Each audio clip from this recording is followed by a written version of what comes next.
What's good? What's good? What's good, fans? Well, thank you guys for tuning in to another fantastic week of the Voice of the Fans podcast.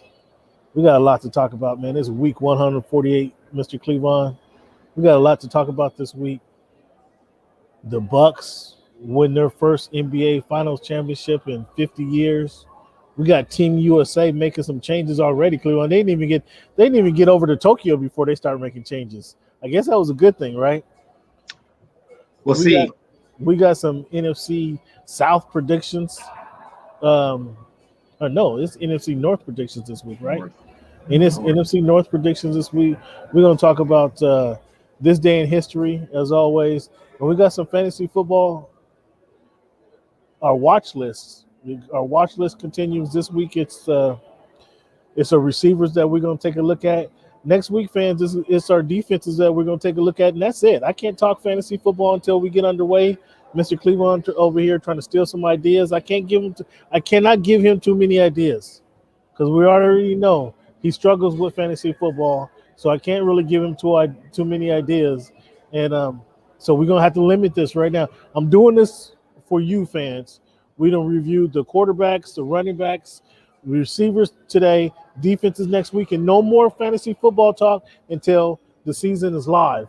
And then I start putting up W's in the win column in these leagues I'm in. So that's going to be that. Cleavon, thank you for joining me. I want to give a shout out to the guys from HMB Media for doing their thing over there. So you can watch us live a couple different ways.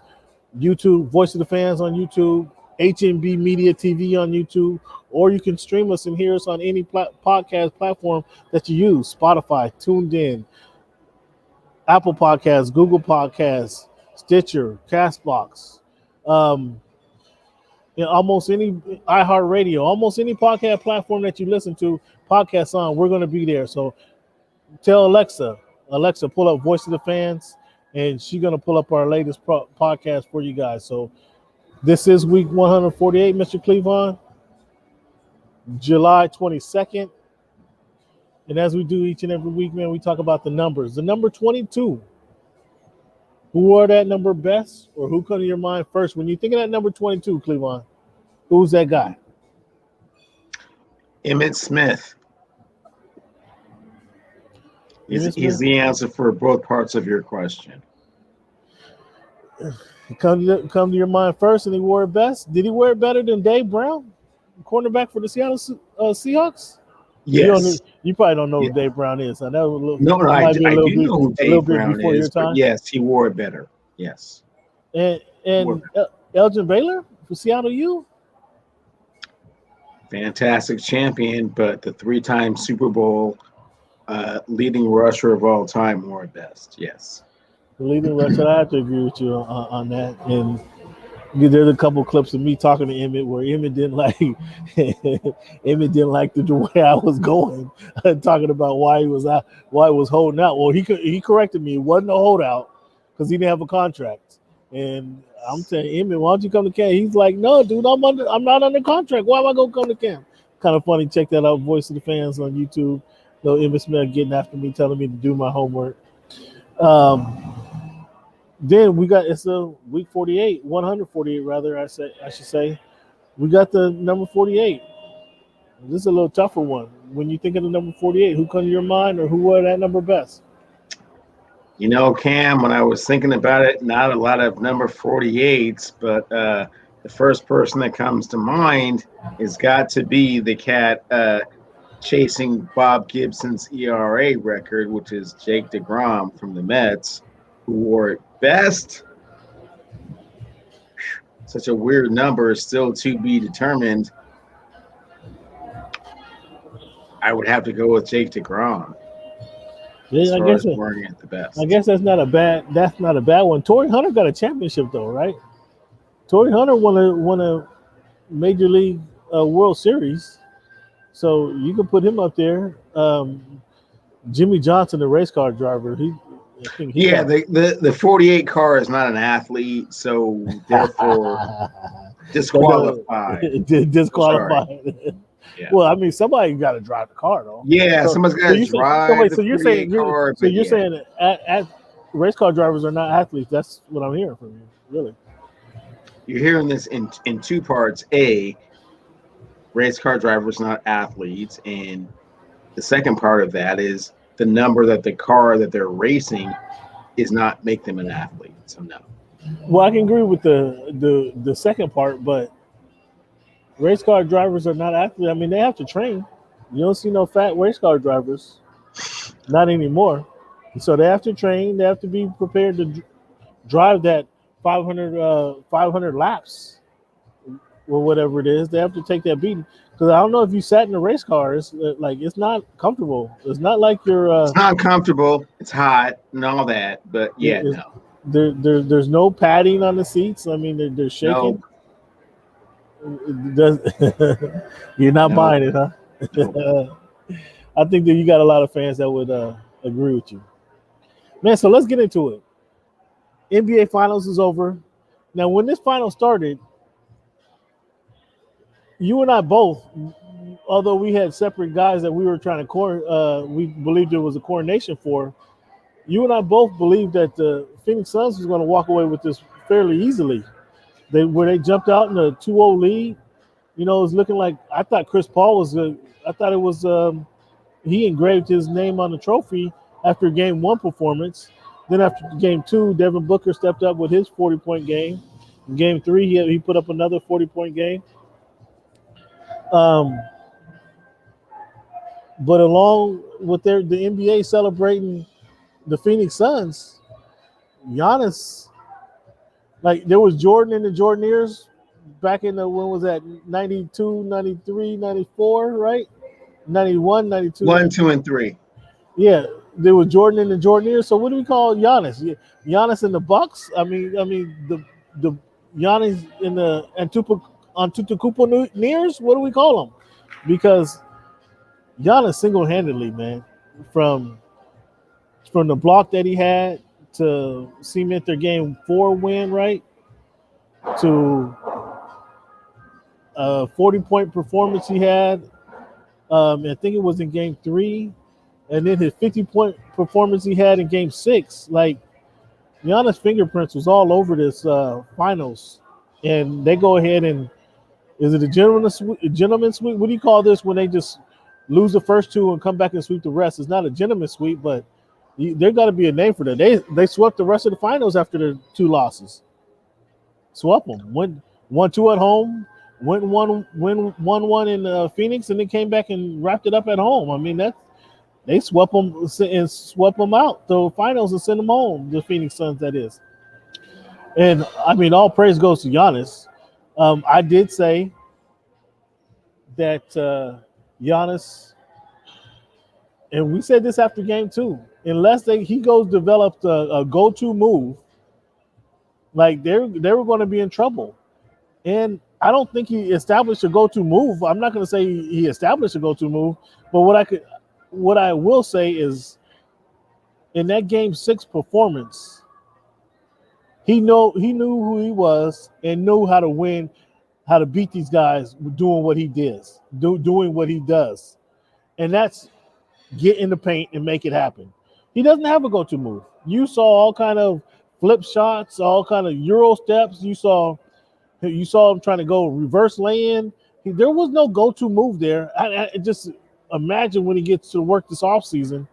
And I'm glad he didn't go work out with LeBron when LeBron asked him to. But I wish he would go work out with Olajuwon and come up with a drop step, a turnaround jumper, a jump hook shot from the baseline, and just perfect the go-to move. Because he couldn't be stopped. And that's what I was screaming from the time the game started, the game 6 started, which I by the way, I thought was the ugliest. Game 6 was the ugliest NBA Finals game I've seen in my life. Game 6 was the ugliest. Aside from Giannis going for 50, which it wasn't the prettiest 50, because he just got to the paint. If you put his foot in the paint, the bucket was going in. When he took the 1 3-pointer I think he took, I'm like, Giannis, no, Giannis, do not. He took it in cash. It was cash. But I was thinking, Giannis, do not come outside the paint. You go get your foot inside the paint, and they could not stop him. Ayton couldn't stop him. They tried to put Mikal Bridges on him. He couldn't stop him. They tried to double team him. He was still going up and getting a rebound, and he was doing work down low. They could not stop him. Did you see that game the same way?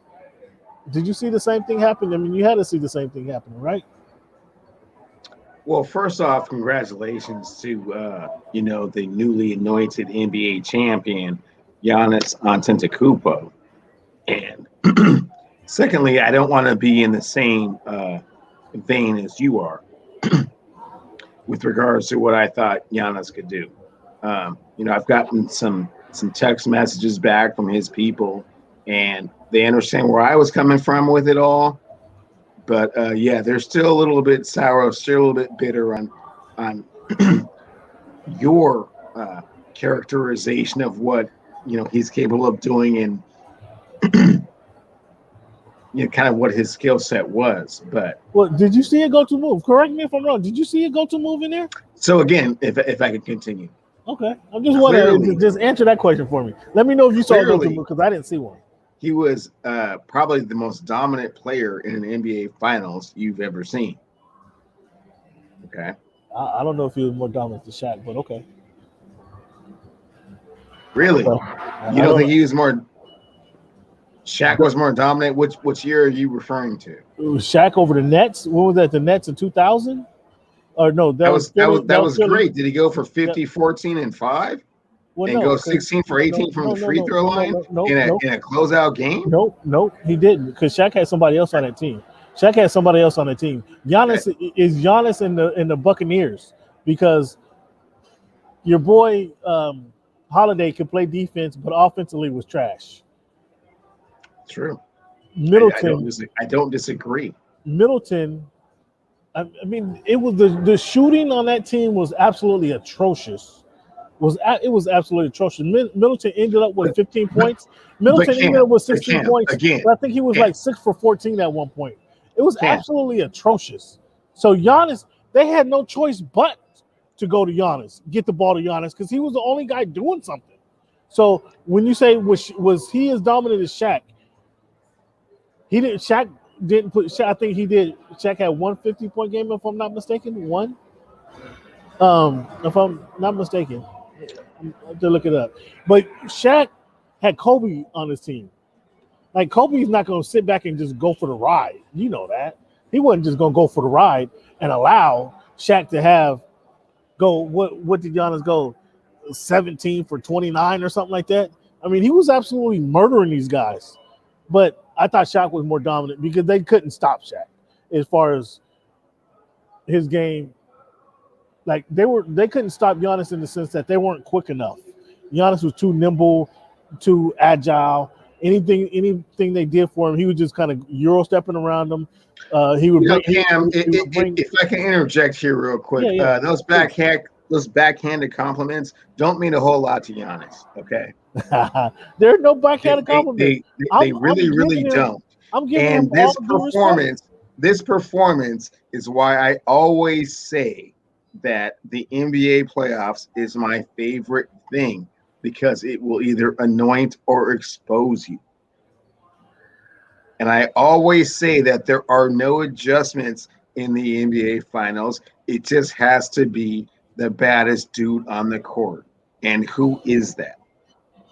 Going into the series, we all thought, and I am guilty as anyone, that Devin Booker would be the baddest dude on the court. And for 2 games, when he went for 40 and 40, Devin Booker was the baddest dude on the court. And eventually, the baddest dude on the court will prevail. Until Giannis Antetokounmpo said, nah, bro, actually, I'm the baddest dude on the court.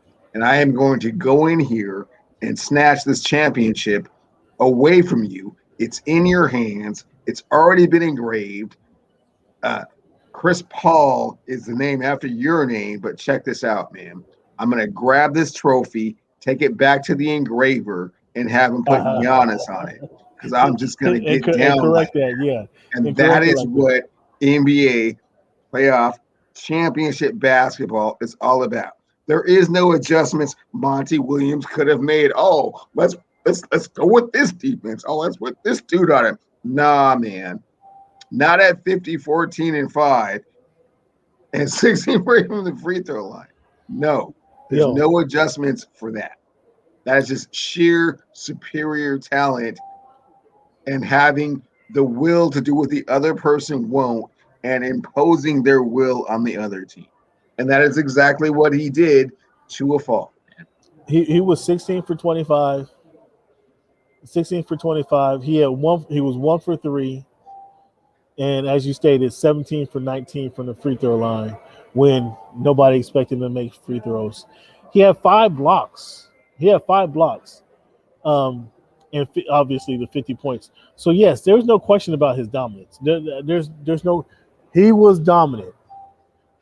The Shaq against New Jersey Nets. Man, are we still doing this comparison thing? I'm just saying, like this isn't the greatest performance ever. I'm thinking that's. Are you still like in doubt? I'm not in doubt on what Giannis was impressive. What I liked is he didn't come outside the paint. What are we talking about? What is the argument? He knew what his bread was. What are we talking about? There's no argument. Was that the greatest performance I've ever seen? I'd say it is the greatest performance you've ever seen. No, I'd say no. I'd say Shaq was more dominant. I'm trying to look for. Was that a closeout game? That Shaq game? Do you even know? I'm pretty sure because they swept those guys. It wasn't a closeout game. This was 3-2 coming back home. If they went back to Phoenix, who knows what happens? Who knows who gets hurt? Man. So that would show you that it's even more dominant because they swept them, right? No, is that not how you would see it? Next topic. I mean, there is no more next topic. I mean, this is the one. It's clearly you're not understanding what dominance looks like, man. Oh my goodness. Dominating a team when you're up 3-0 is not. I mean, what is that? When it's 3-2, if you know you go back to Phoenix, it can get really ugly, and you go for 50, 14, and 5. How do you get to 3-0? I mean, I'm not sure if you. How do you get to 3-0? They swept those guys. They swept New Jersey, right? Yeah. Okay. So what dominant game is this one that you're talking about? Which game was it? I mean, it's that's what happened. Game 3? Was it game 4? Which game was it? I thought it was game 3. You tell me. It's not as dominant as like when you're in the game 6, man. This is Magic Johnson territory, and his numbers are more gaudy than Magic even put up. You didn't have to get there. Is what I'm saying. Is it didn't even need to go 6 games. That's how dominant they were. They didn't even get to go. That's how dominant Shaq was. We're talking about an NBA Finals performance, man.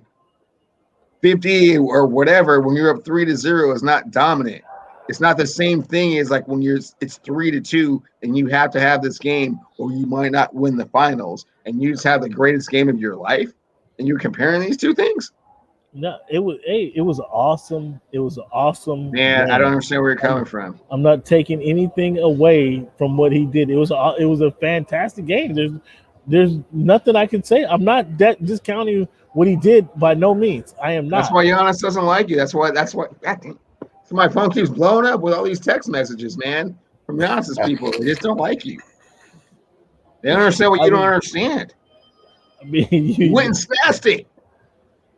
Giannis don't have to. Giannis, they don't have to agree with me, and I really doubt that they really care what my opinion is because he took home the goal. No, they care. They're on social media just like everybody else. They care. They understand. He went and ordered his 50-piece after the game. So Giannis is pretty full of himself. As far as pretty well, you should be pretty full of yourself when you single-handedly bring a team their first championship in 50 years in Milwaukee. You should be kind of full of yourself, right? No, kudos to them. Again, what I liked about that performance is that, again, I was screaming this from the bar every time he got the ball, is don't take a shot outside the paint because there was nothing that they could do with them. And graciously, there weren't many shots that he took out that were outside the paint. I mean, he missed a couple bunnies, and they tried to collapse on him a couple times, but he was just dominating. Anything Monty, as you stated, Monty tried to do, they didn't have an answer for Giannis inside the paint because Giannis absolutely killed him. There's no doubt about that. There's no question about that. And so kudos to Milwaukee Bucks for everything that they did here. Where does I just thought Cleveland honestly did. I posted this on in a couple of groups that absolutely killed me. I don't. I thought the game was horrendous for 3 quarters. For 3 quarters of the game, I thought the game was horrendous. Milwaukee couldn't score. Uh, Booker and Chris Paul were having a tough. They were struggling. Maybe some of that was from the defense of Holiday. But I thought the game was absolutely horrendous for 3 quarters. It was 77-77 going into the fourth quarter. And then Giannis closing the game out. His performance was impressive.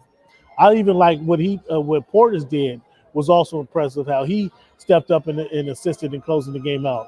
But Booker going 8 for 22 was trash, 19 points. 8 and 4 for 12. Bridges 3 for 7. Crowder 4 for 11. I mean, this is terrible shooting here. That both teams, neither team shot more than 27 or 24% from the free throw line. That was horrible. I mean, that was atrocious basketball. Middleton was 6 for 13. It felt like 6 for 23, actually. Brook Lopez was 5 for 10. Holiday was 4 for 19. Portis, as I stated, was 6 for 10. Middleton, his 17 points, he had a big fourth quarter bucket, but again, Milwaukee shot 22% from the free throw line or from the 3-point line. Right. It was horrible. The shooting was outside of Giannis and what Portis did. I mean, those were obviously a big part of the game, but outside of what those two guys did, that was a terribly played game. Would you disagree? Agree or disagree? No, cool. I like all those stats. It just means that you're ready to come to my side, right? What's that? Because talent prevails. It's not about coaching. It's about who is the baddest dude on the court for an NBA Finals, and it was Giannis Antetokounmpo. You just threw me a bunch of stats that validates my point. That was a good. So for you saying that this is the first game that you can point to that says, oh man, there's been plenty of games through the annals of time, Cam. There has been plenty of games through the annals of time that show exactly this. This is the baddest dude on the court will win the NBA championship. What's up, guy? How you doing? Yeah. This is a one game that you could look at to say it's not a one game, man. Okay, come on, man. Find another one where the baddest guy. And so you want to pull up what Shaq did in those finals. With the baddest guy. No, why do you keep bringing up this one anomaly of a Shaq game? That's not a closeout game, man. Okay. It just goes to the point you just don't understand how NBA basketball works, man. I don't understand. Why are you talking about this one game with the Lakers were 3-0 and Shaq went out for 50? Oh, that's dope. I can't. It's way doper when you do it in a game 6 when you have to do it. They were up 3-0 when Shaq did it. Giannis is at home. Would you tell me another game where that matters? This is your marker, your flag marker game where you can say, okay, talent prevailed because he was the most talented on the court. You already know the D-Wade 2006 game is legendary, right? Come on, he got every whistle in the game. He got every whistle in the series. Oh, so now we're talking about the referee. You bring the referees into it. No, man. We're talking about takeover games, man. He got every call. You already know what Kyrie did. You already know what Kyrie did to bring the championship back to Cleveland. You already saw what Isaiah did in '88. And you already know what a takeover looks like. Shaq is not a takeover. It's 3-0, and those guys are tired of playing your big ass and tired of trying to stop you from getting to the paint. So they just let you get in the paint. Do whatever you want. It's 3-0. Yeah, man, I'm tired of all this. Go home. That's not the same thing. Not even close. So as we say, so you give me your thoughts now on Middleton, Holiday, Tucker, Lopez. Do your thoughts change on them? Because I'm still not high on Middleton. No, my thoughts don't change on them. They're great role players. They did exactly great's overstatement, but okay. What they were. They're good role players. They did an admirable job of keeping the Milwaukee Bucks in the series. They all had some timely moments. Drew Holiday stealing the ball from Devin Booker, that's timely, right? I mean, Chris no, that was, Middleton going for 40. I mean, that's kind of timely, right? I mean, So, half of those points, not half PJ of it, Tucker kind of frustrating Devin Booker, that's kind of timely, right? Okay. So they all had timely performances that contributed to the championship run. However, we all know who put the entire team on their back and carried them farther than they really should have been able to go. But he did it. yeah, he did it. He got it done. Kudos to Giannis for getting it done. I mean, we got to come up with a name. Giannis and the Buccaneers, I guess, is the best way to put it, because those guys are just were along for the ride. Middleton, Holiday, Tucker, Lopez. I'm happy for Tucker. I mean, Tucker struggled. I mean, he was. If you look back at Tucker's just his season, we don't have to look farther than this season. We don't even have to say career, but just this season. Um, Tucker was in Houston with John Wall and DeMarcus Cousins arguing, like complaining about the team falling apart and the team not being focused. Well, he had those two guys to deal with at the beginning of the season, and he ends up winning the championship now here in Milwaukee. So I'm happy for him. Lopez is, he was a Laker a couple years ago and got kicked to the side. He was a cast off from the Lakers squad, so I was happy to see him get a championship. Now, what do you think happens to? So there's some talk now about what do you think happens to Chris Paul? Does Chris Paul resign? Just Devin Booker? I mean, what happened to the coronation, man? We were looking to coordinate these guys. Either one of them. That was our argument. It was who's going to be coordinated, who's going to be more critical to the Suns winning, and with them losing. I mean, Chris Paul breaks down again. He has some critical turnovers, and in crucial moments of the games. Devin Booker, where he's a great scorer. I think he was probably playing better. It's weird to say this, but he was probably playing better without Chris Paul and with the ball in his hands and being the lead decision maker. Where do you see these two go now from here? Some talk about Chris Paul, or the Lakers now are looking at Chris Paul, Russell Westbrook. We'll answer that question later. But where do you see Devin Booker going from here? Does Devin Booker a couple things happened in the game where, and we'll go back to what was that game 5 when he got the ball stolen by Holiday. Is if he took an extra step, if he pulls up at the free throw line and shoot the jumper. I mean, we all know he got a silky jumper. If he hits that jumper, there's not a steal, right? And that gives them a 1 point lead. Then instead, he takes an extra step, an extra dribbles into Holiday, who rips it out and goes ahead and throws the alley-oop to Giannis. But there was that situation. If he pulls up, he can hit the jumper and give his team the lead. And then we saw there was a couple times on, what was it, Tuesday night, where he could have similar situation. He didn't lose the ball, but if he pulls up, he gets an easy jumper rather than he take a couple extra steps right into the teeth of the defense. So I think there's still a learning curve for him to maneuver through. But he's a hell of a player. Obviously, he's going to be an all-star next year, no doubt about that. Is he? We said it when it happened 3 weeks ago that there's no way he should be put in the Kobe Bryant conversation.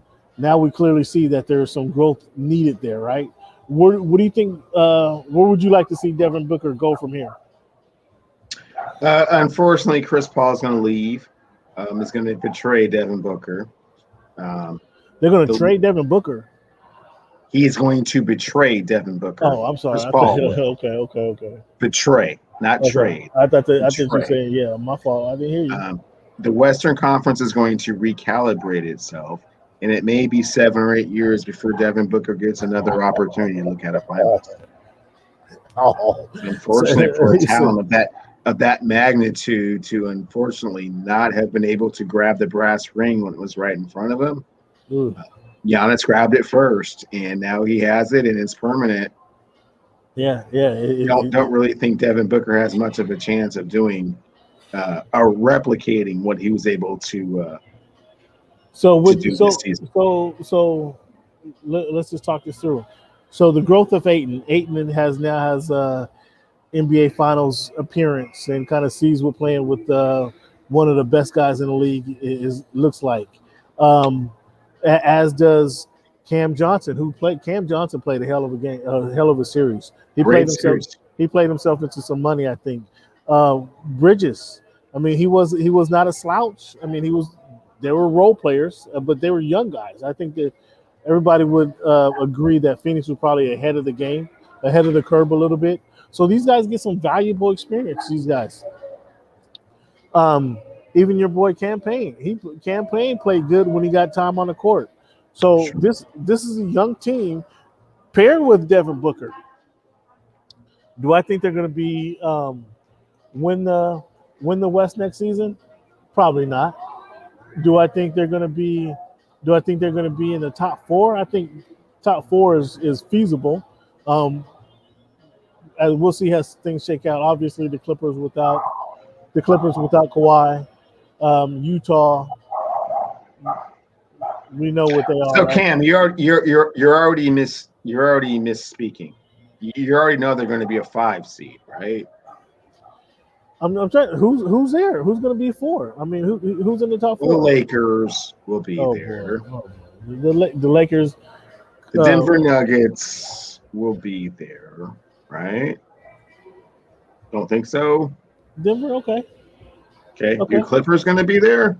Clippers probably won't be there. Not with just Paul George. All praises due to Steve Ballmer. Steve Ballmer, if you're watching the show, I am just saying, perhaps the Los Angeles Clippers could be the number 1 team in the Western Conference. I'm not 100% sure right now. We're just prognosticating, a whole year out. So please don't take offense to the words that I'm saying that are coming out of my mouth, because I'll Steve Ballmer, we understand the Clippers are certainly, capable of doing that. So please don't misunderstand my words and what it is that I'm saying, Mr. Ballmer. This doesn't speak to their organizational standards that they have. This speaks to their play on the court. And without their best player, do we expect them to be the 3 seed in the West, which they were this year? No, probably not. They're probably slide to 5 or 6 without Kawhi. So again, we have. I'm not sure if the Lakers got to show me what they're doing. Just LeBron and AD doesn't get them to number 1 in the West. It doesn't. I mean, it probably does not. But do you think that the Lakers aren't in for some massive roster moves this offseason? I mean, aren't they saddled? They're heavily saddled with LeBron taking up $30 million. Contracts can always be renegotiated, especially when you bring friends and family in. Oh no, they're going to get their friends and family rates now. might take a couple million less. I mean, to acclimate to certain acquisitions. I'm just saying. You're right. So, but they're going to. I'm not Rob Pelinka, so I can't speak for him. But I'm just saying. That's a real definite possibility. A lot of work's going to have to be done for them to show me. I mean, you can take that to Vegas right now since you're so confident. I mean, with their. Oh, I'm sorry. You didn't hear? Yeah, they're the number 2. Behind Brooklyn. Yeah, I heard, but that's to win the NBA championship. That's all. That's it's not just me and my rhetoric. It's real talk. I'm telling you, fans, don't bet on that garbage. Okay, don't bet on that. And that's what I have to say. And fans, I will tell you the same thing. Don't bet on that garbage until we see all the free agency acquisitions and trades shake out over the course of here to September. So you still haven't convinced me of why you don't think the Suns, coming off of their bubble experience, now finishing second in the West, why they can't be in the top 4 seeds in the West next year. They're not losing. I had them at 4. Oh no, you said they will be finishing 5. Right, and I think Utah's better. I'm sorry, did I leave that out? I think Utah's better. Utah got some proving to do as well. I mean, okay. They could have a regular season. So we're arguing about 4 or 5. Okay. They could. I mean, the Utah could have a good regular season. They were in the NBA Finals this year, so we're arguing about whether they will be number 4 or number 5. I did not say Golden State. You understand, right? Because we don't really know what Clay is going to do. We don't really know who they're going to draft. We don't really know how Wiseman's going to match rate. And we don't really know if they're going to trade Andre Wiggins or not. Well, they got that would be the other wild card. Yeah, regardless of whether they finish 4 they have or a 5. lot of flexibility. Golden State does. Yeah. I guess we'll see more so what they. So when you go from the NBA draft. Finals to back into the Western Conference and trying to battle again, and now you're not a surprise. Now it's not a secret what Devin Booker can do, and you may not have Chris Paul going in. 4 or 5 sounds about right. Yeah, we'll see. And so speaking of Chris Paul, I mean, I'm assuming that you want Chris Paul on the Lakers versus Russell Westbrook, right? Better fit, yeah. I don't even know why there's even a conversation there. And so you get Chris Paul. You guys gonna have to do a lot of shaving of some contracts. You're gonna Hey. First off, nobody said we were getting Chris Paul. And as we all know, the biggest wild card sitting out there is Logo Lillard. We have to wait and find out where he lands first before all the other moves get made. Nobody's going to commit to CP3 or Russell Westbrook until we know if Logo Lillard wants to come to LA and establish and expand his brand. So wait, hold on. So you said Chris Paul. Hold up. You got to see what's going on in the Northwest before you make any decisions. Before you make any real, we commit to $40 million to somebody. I'm not mad at that. But my intel tells me, we talked to Chris Haynes a couple of weeks ago. He said he's not sure, and Damian Lillard's thwarting all rumors that says he's going to ask for a trade. And it sounds like Damian's probably going to play it out more like Aaron Rodgers is going to play out another. No. Maybe your dude Chris Haynes doesn't have the same network connection that I have. But what I'm hearing is it's either Boston or LA.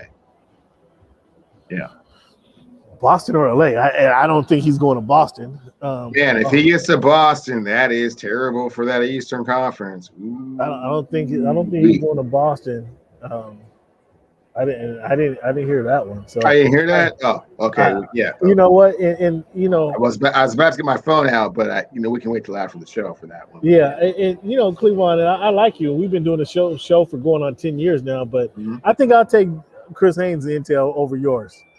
I think I roll with that intel. You don't know who Chris Haynes' sources are? I mean, how often does that come true?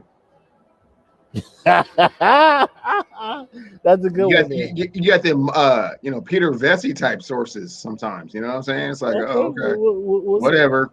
Boston, I tell you what, this is the first time I heard of Boston, though. We heard of potential of New York. New York's not happening. New York is flirting with they're going to try to woo Chris Paul as well. So they're going to try to woo somebody, and they got money where they're under the cap, money to burn. So somebody want to make 35 to 40 million, New York is a good spot for you. So let's talk about not for Logo, but okay. So let's talk about this Team USA.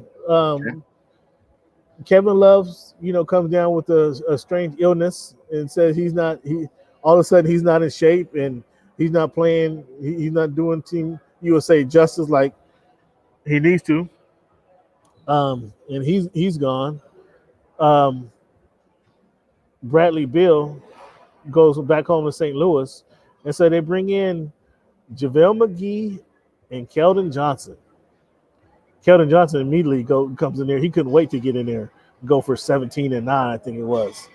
What do you think about these additions to their squad? Were they addition by subtracting? They're not non-difference makers? JaVale McGee is a non-difference maker? No.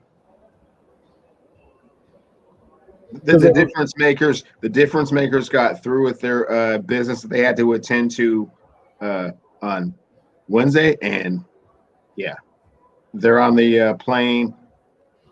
Who, Middleton? Tokyo. Middleton and Holloway? Middleton, Drew Holiday, and Booker are coming. Yeah, those are bigger moves than Keldon Johnson and JaVale McGee. So if I'm Booker, why even go to this play in Tokyo? to win an Right. Olympic gold medal, to represent your country, to do the best that you can,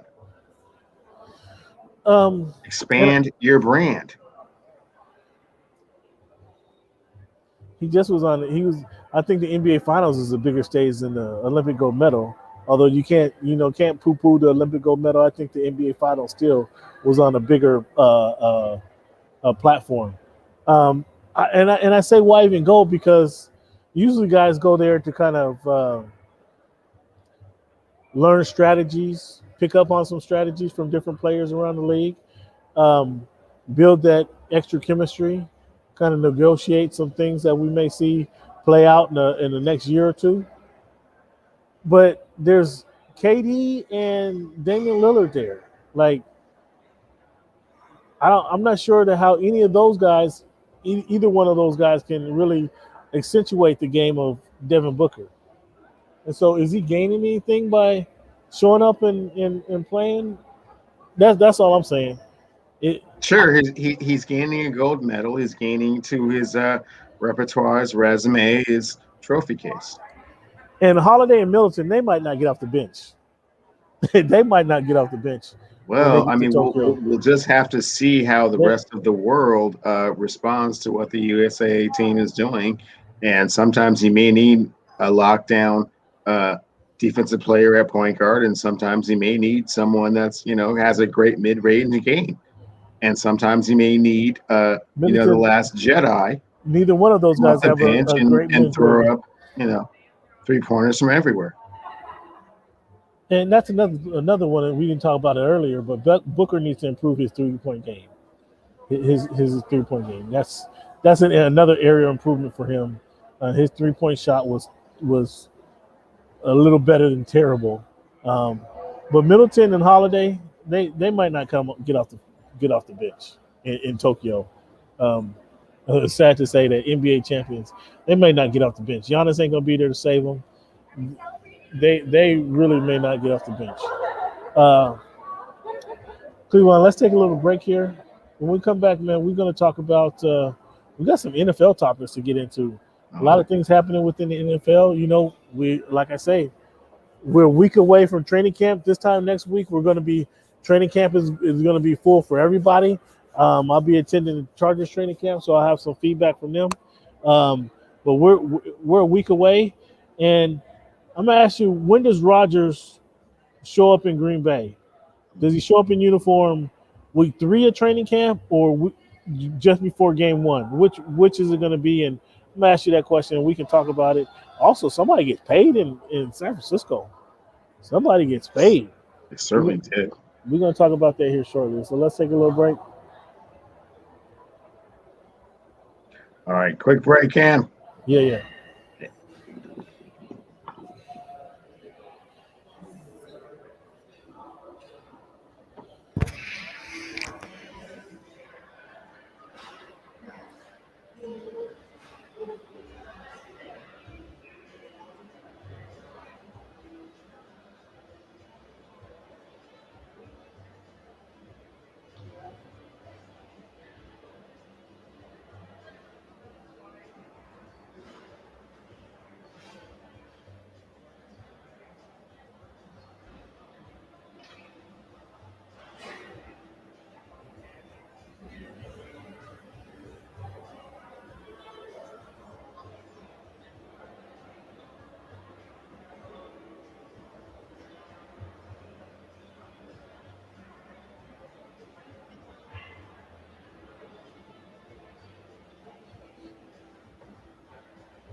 No, you're good. Thank you. Thank you, Anna.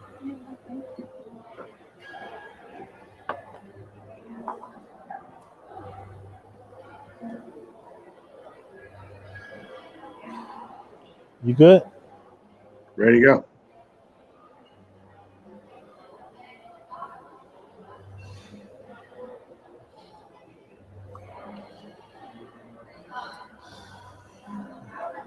All right, so let's get into this. Let's get right back into this, Mr. Cleveland. This in the NFL this week, man. Like we know, NFL's training camps about to open up. We got some training camps already open up. You hear Jerry Jones are finally admitting, what is it, 26 years later, that he really messed up by letting having too much to drink and letting Jimmy Johnson go out the locker room. He really messed up. He finally admitted that. Did you hear that today?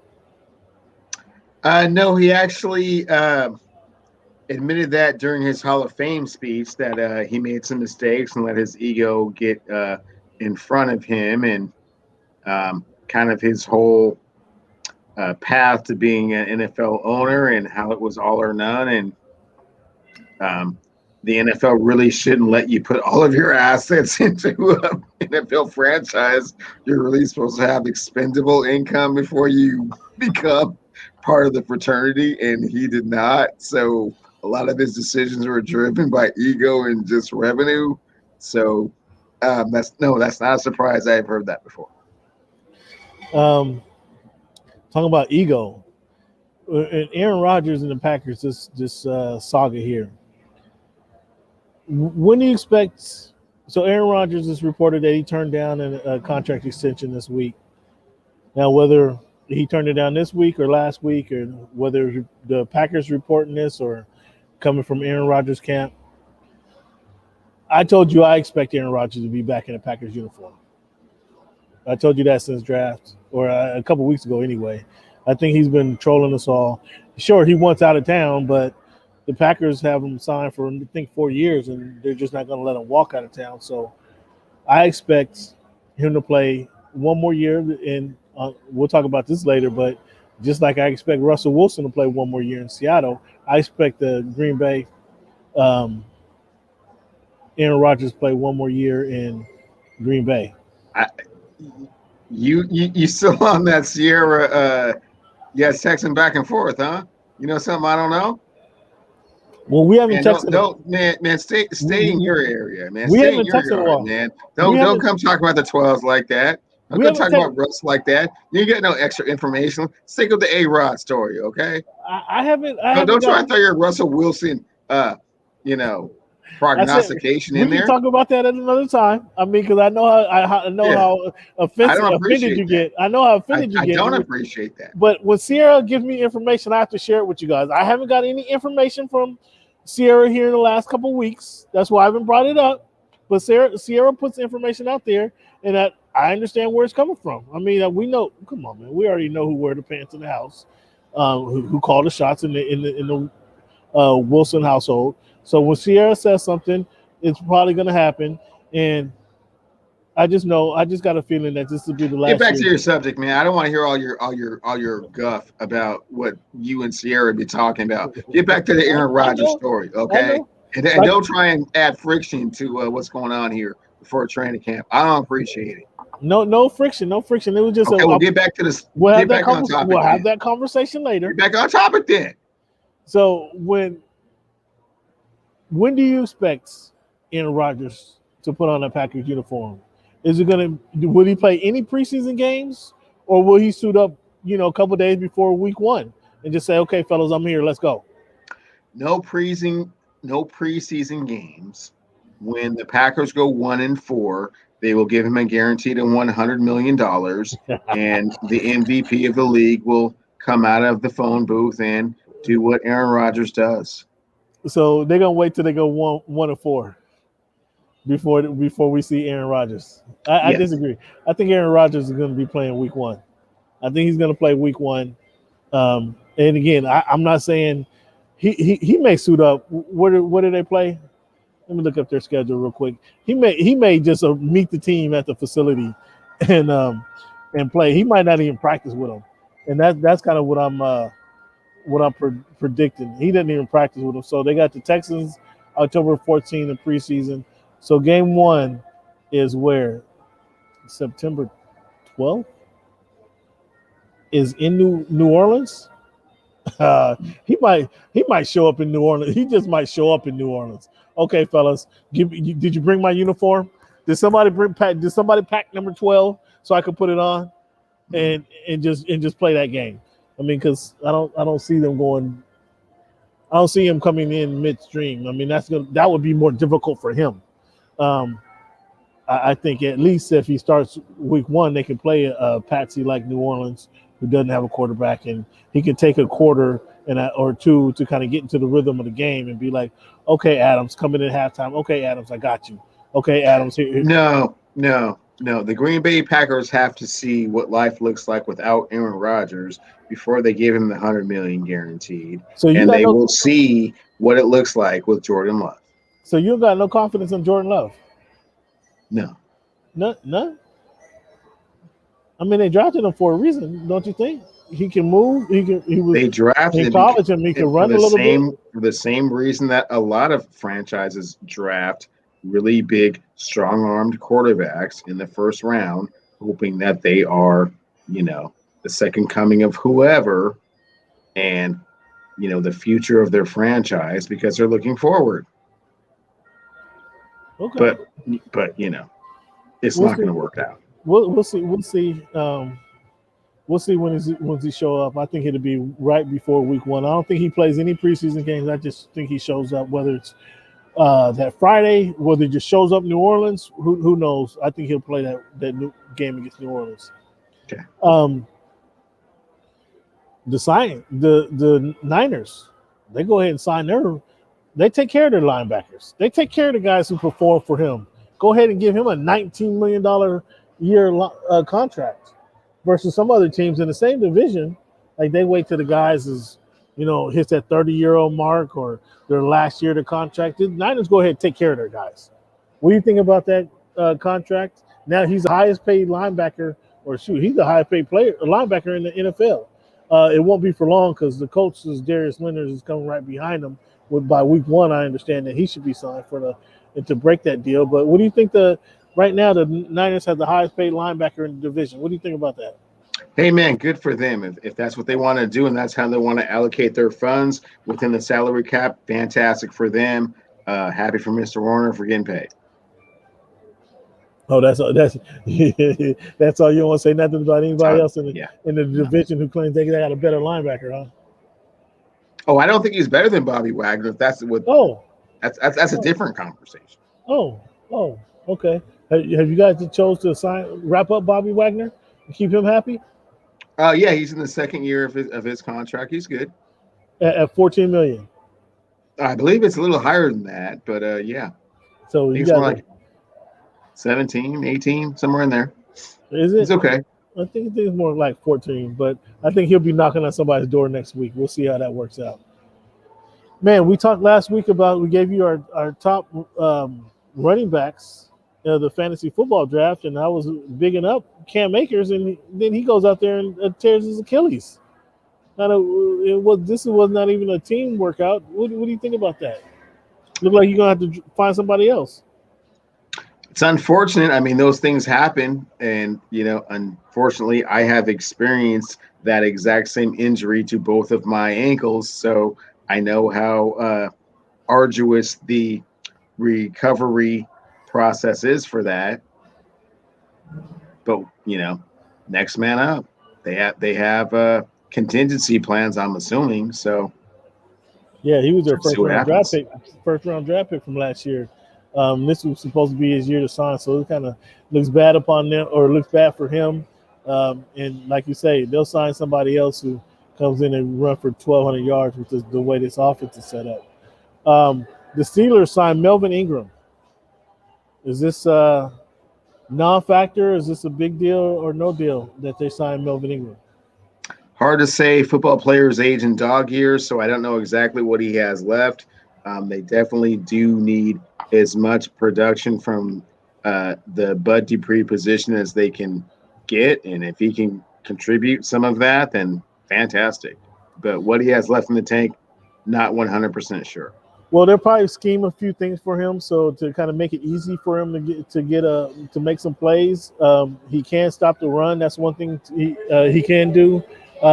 Getting to the quarterback is a problem that he's had, and that's kind of the problem that the team has had collectively. So we'll see if he's able to help them, if they can scheme things well enough for him to get to the quarterback. But yeah, that's the problem he had in San Diego or in Los Angeles. Is he's a good run stopper.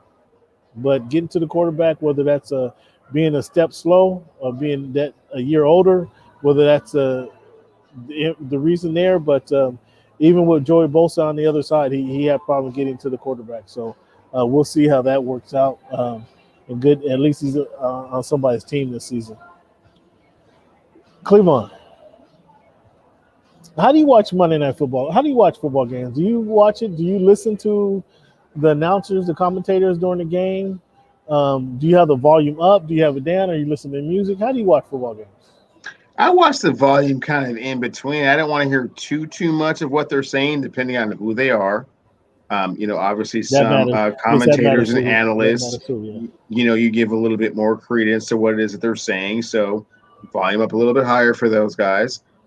Volume a little bit lower for guys that are kind of getting their feet wet and kind of getting into the whole, getting acclimated to the whole broadcasting thing and how to, Tony Romo. Show a game, how to commentate on a game. So kind of depends on who it is, For example, Buck and Aikman are probably medium. Okay. And Romo higher or lower than Buck and Aikman? Romo's probably about the same. Really? Yeah. If Romo's on there, I can do without the sound. I don't need to. I can predict what's going to happen on my own. I don't need. I go a little higher with Collinsworth and Michaels. A little higher with them. I used to go a little bit higher when Gruden was, doing the color. Yeah. I guess I like Buck and Aikman best. Out of those, that combination you say, Buck and Aikman the best. I think Buck and Aikman the best. It took young Buck took some years to grow on me because I believe he got the job simply because his dad did the job. So it took some years to get over that. Aikman, I like Aikman. I like Aikman. I think he breaks down the game well. Romo, I can do without the predictions. I can do without you predicting every play because there's no recourse when you get it wrong. Hell, I can get up there and get 40. I can predict 40 of the 60 plays and get 20 of them wrong. I can do that. I don't. That doesn't impress me at all. Collinsworth, I've heard too much Collinsworth. It's been 20 years now.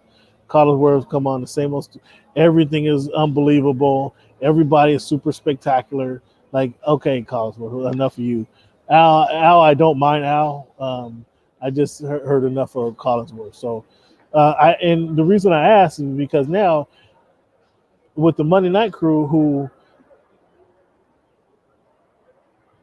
I can't even think. I'm having a brain fart on who they do. I think I'd like to see Culver do some games. I'd like to see her actually do some games because I think she's a good football mind. She's been doing football long enough that she could probably do a game. But I'm having why am I having a brain fart on the guys who do the Monday Night Football, who did them last year? Last year it was Tessitore and no, not Tessitore. Not Tessitore. They had a black guy. He was going for a GM job. Louis Riddick. Louis Riddick. I like Lou Riddick. He tried. Lou Riddick's good. He gets too. Sometimes he gets stuck because he gets too analytical, or he wants to share so much information, and you don't have that time in between plays to share all the information that he wants to share. True. So sometimes he gets stuck. And the quarterback, the former quarterback, wasn't it? But I don't dislike them. I could say, I don't like Louis Riddick and the crew. Lou Riddick, Brian Greasy, who I'm trying to tell you. Gotcha.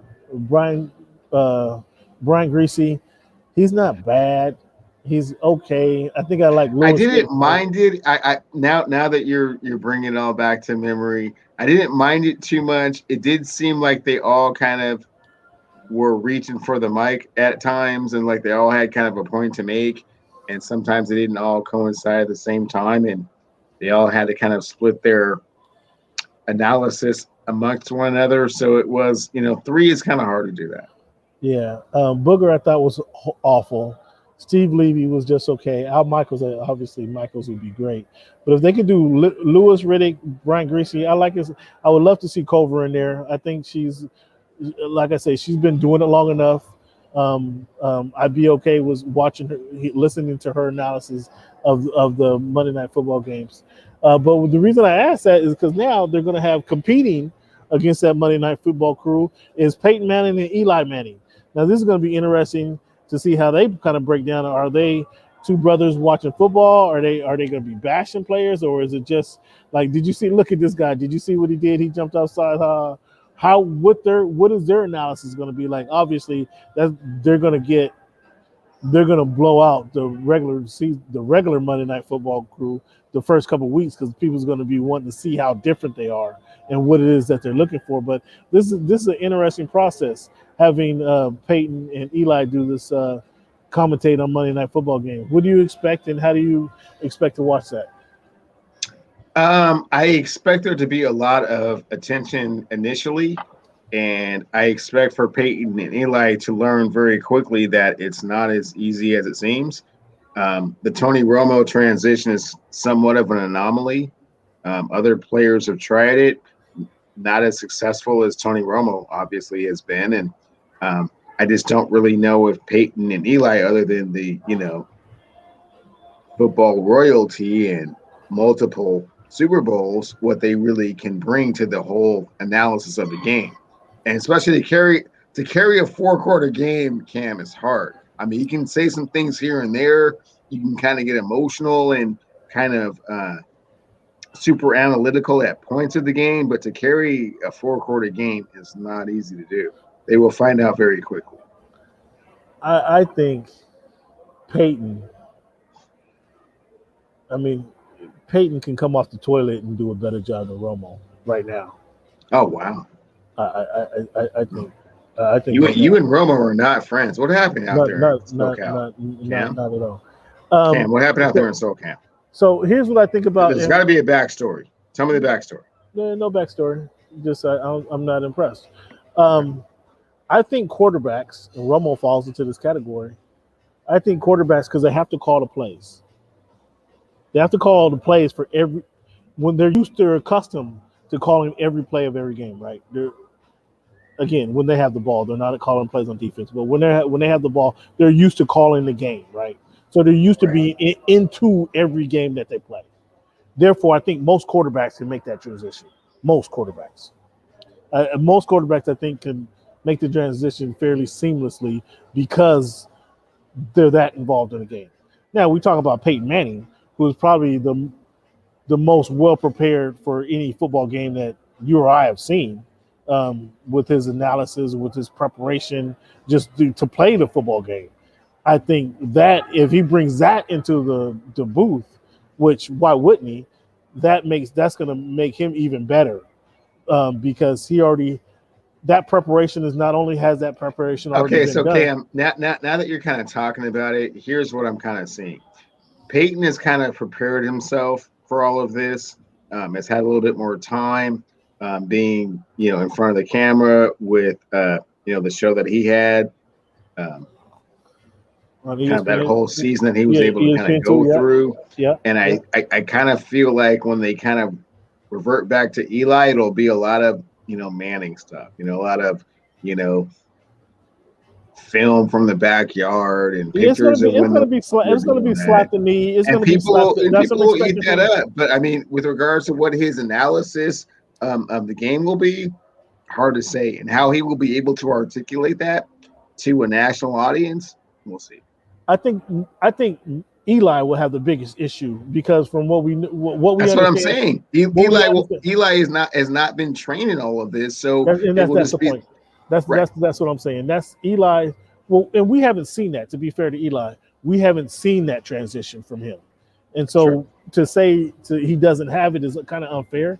It's just because we haven't seen him. Because as you anticipated going forward, and you're the announcers for Monday Night Football, that's kind of a big thing, man. That's kind of why they, were going to give John Gruden so much money to be that guy, right? Well, and kept trying to bring other people in to be that guy, right? So to bring Eli, you're really bringing Eli because he's Peyton's brother. You're not bringing him because he's going to bring this and that's really astute analysis or he has this great personality. You're bringing him in because he's Peyton's brother. And they can do that brother-sibling rivalry thing. Right, my dad's Archie right. Manning, Right. It's going to be the slap the knees, slapstick comedy, and it's going to be that. How long that is sustainable, we don't know. And they're not doing every game. They're not doing 17 games. They're doing 10 games. So and the cool thing is this Omaha Productions is Peyton Manning's company. He's going to pick the 10 games that he wants to do. So he's going to be on the best games. The games would obviously probably have more than likely have the most attention to him, right? He's not going to do Jacksonville versus Jacksonville versus who? Excuse me, Chicago. He's not going to do that game. He's going to do Tampa Bay when Tampa Bay goes back to New England. If that's on, I don't know if not even. Or Tampa Bay versus New York, or Indianapolis versus the Chiefs. Yeah, I mean, of course, if you get to handpick your games, that helps with the process. But again, we'll just have to see. And what I see is a lot more of the whole Peyton Eli kind of taking more of the precedence than. But just remember the quarterbacks, and I think almost again the quarterback, the preparation that they do, and I say, and that's not to say. I'm not saying that. Well, I guess I am saying that they're more prepared than anybody else on the field. They have that experience calling plays. Is the point I'm trying to say? They have that experience calling plays. No, that's great, Cam. That's great, and lots of quarterbacks have that experience calling plays. It does not make them a presence in front of the camera, and it does not allow them to be like really articulate and informative with regards to how the game is going. You're exactly right. But if Brian Greasy can get up there and has a Monday Night Football job on the other end, Brian Greasy versus Peyton Manning, come on. I don't think all Peyton Manning has to do is verbalize. He just has to talk, and he within his right arm he has more.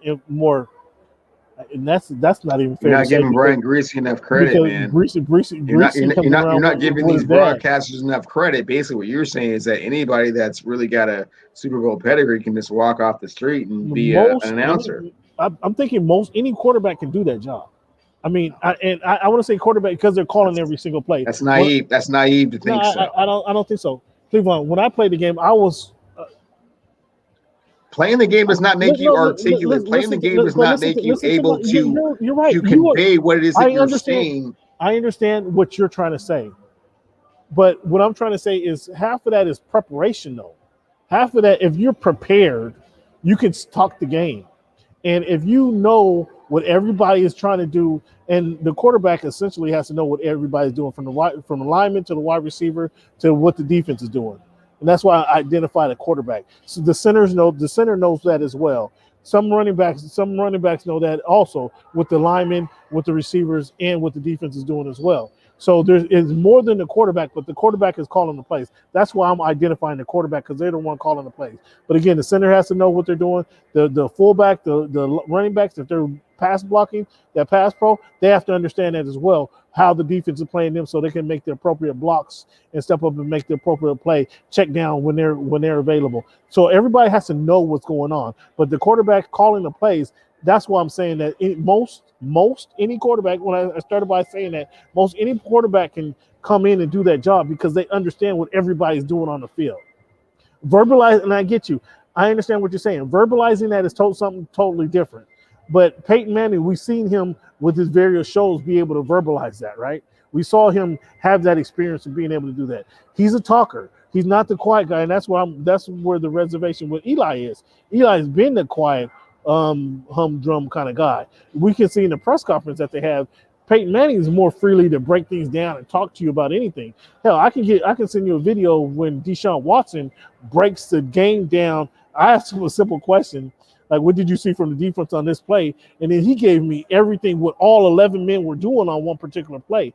If he was able to verbalize on on the camera, once that red light goes on, he can do this job. And that's why I identified quarterbacks.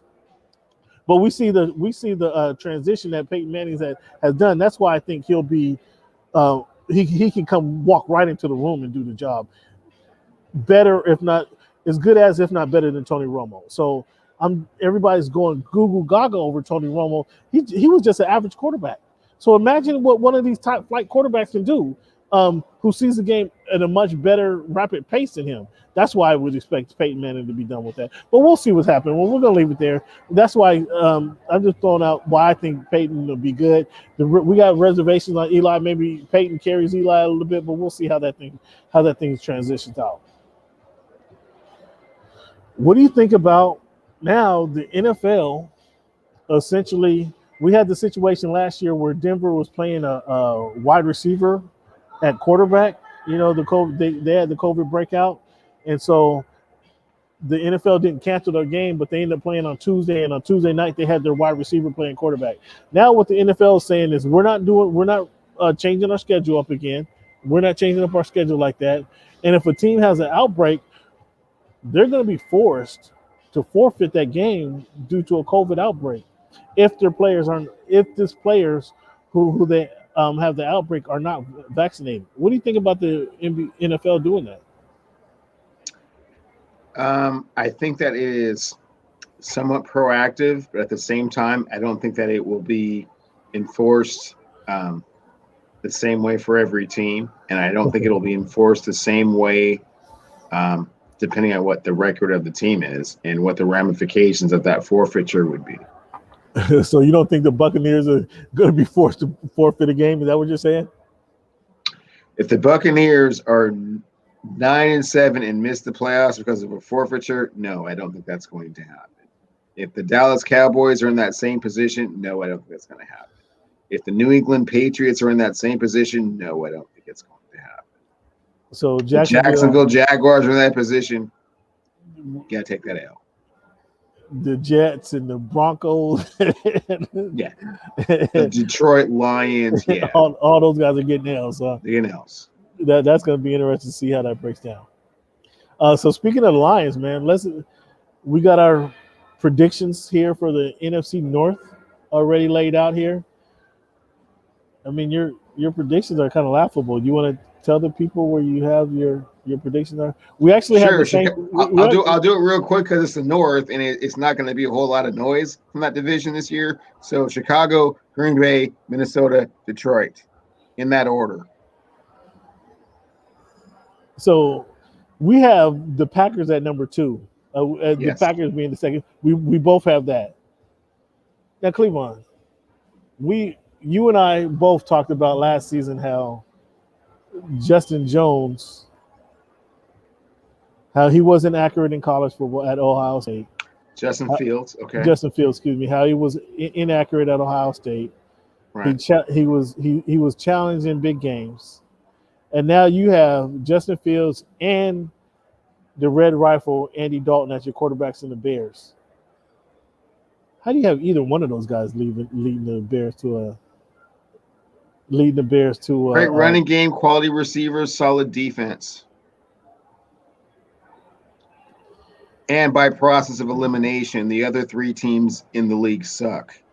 It's the second worst division behind the NFC East. And the NFC East probably actually has a little bit more talent than the NFC North. I have the Vikings winning this division. Not a bad pick. I have the Vikings winning that division. The Packers coming in second. I have the Lions coming in third place. Oh, wow. Over the Bears. I don't know where you see the Bears winning that division. The Bears is atrocious, man. The Bears are going to be terrible. They got so what you got on it, Cam? The Bears will not finish last. What you got on it? The Bears will not finish last in that division? Yeah. What you got on it? I mean, what you want to put on it? Make it light on yourself, fella. Oh.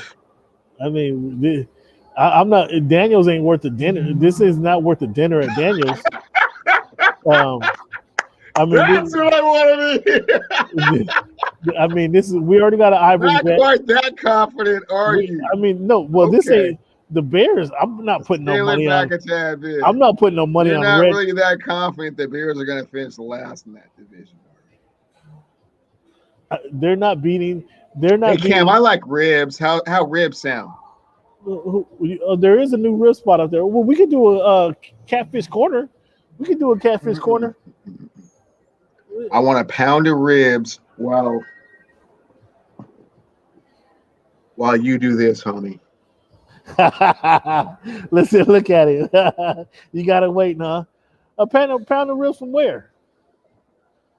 I got a couple spots we can go to, but you gotta watch me eat that savory, succulent rib with the with the smoke ring. Deal? For the Bears?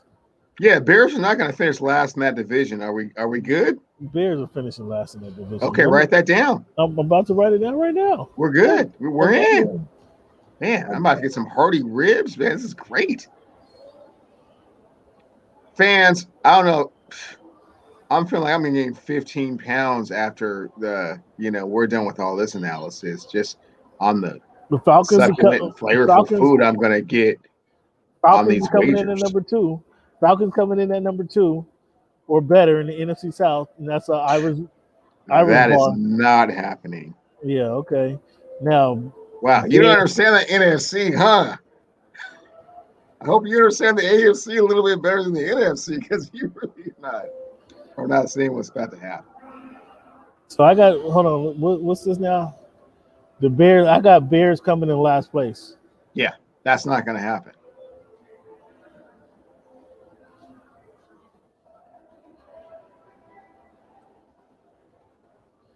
I just don't know. We already broke this down. I don't know where you going wrong. When we broke it down, that Fields is not the guy at quarterback.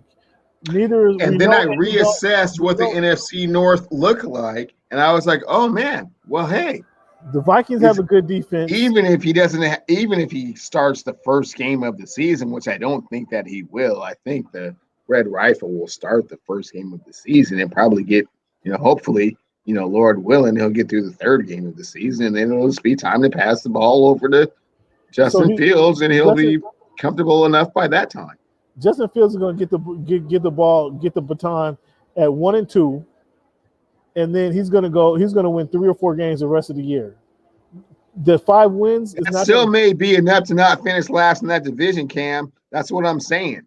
Well, golf is good for at least 5 or 6 games. Is he? He should be. That squad? He should be. Oh, is it running back? DeAndre Swift out of Georgia. He's one of them. That's true. 1 pound of ribs for the winner. With all the sides.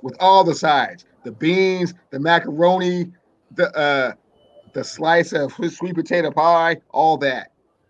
A tall glass of iced tea.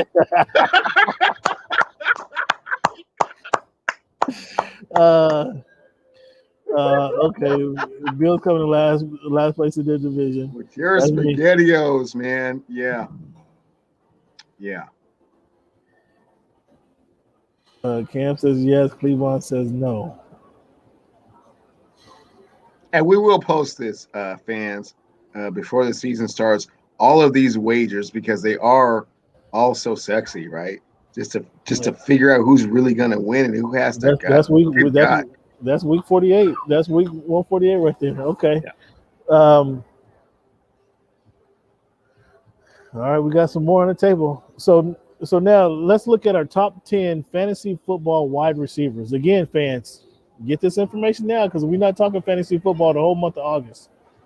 We're going to look at the defense next week, and then that's it. Now this isn't top 10, 1 through I get my top 5. This isn't 1 through 5. These are just 5 receivers I think will be quality pickups here and coming into this draft. And you want to go first, or you want me to go first? No, you go first, Cam. The 5 receivers I've identified. Actually, I got 6 up here I've identified. Calvin Ridley. he's only splitting catches with the rookie, and I think he's gonna get more than the rookie. So Calvin Ridley is gonna be a good pickup. DK Metcalf from the Seattle Seahawks. I think he's gonna be a. I'm sure that Daniels tab made you a believer. Keenan Allen, I think is going to be a good guy to target coming off of second year with another second year with his new quarterback. Terry McLaurin, your guy. Score McLaurin is on your list. I like that, Cam. He's playing with the rifleman. It's magic, sure. He's playing with the rifleman. The gunslinger who's going to put it up there, so he's going to have a lot of opportunities.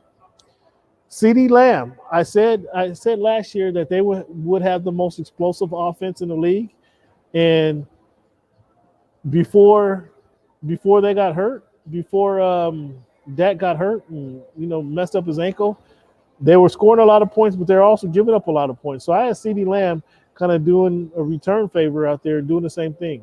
And then Robert Woods, LA Rams receiver. Now whether he's going to be the deep threat or he's going to be still going underneath, he's going to catch a lot of balls this season. So I think Robert Woods is going to be a good those are my 6 receivers. And you want to go ahead and give your list?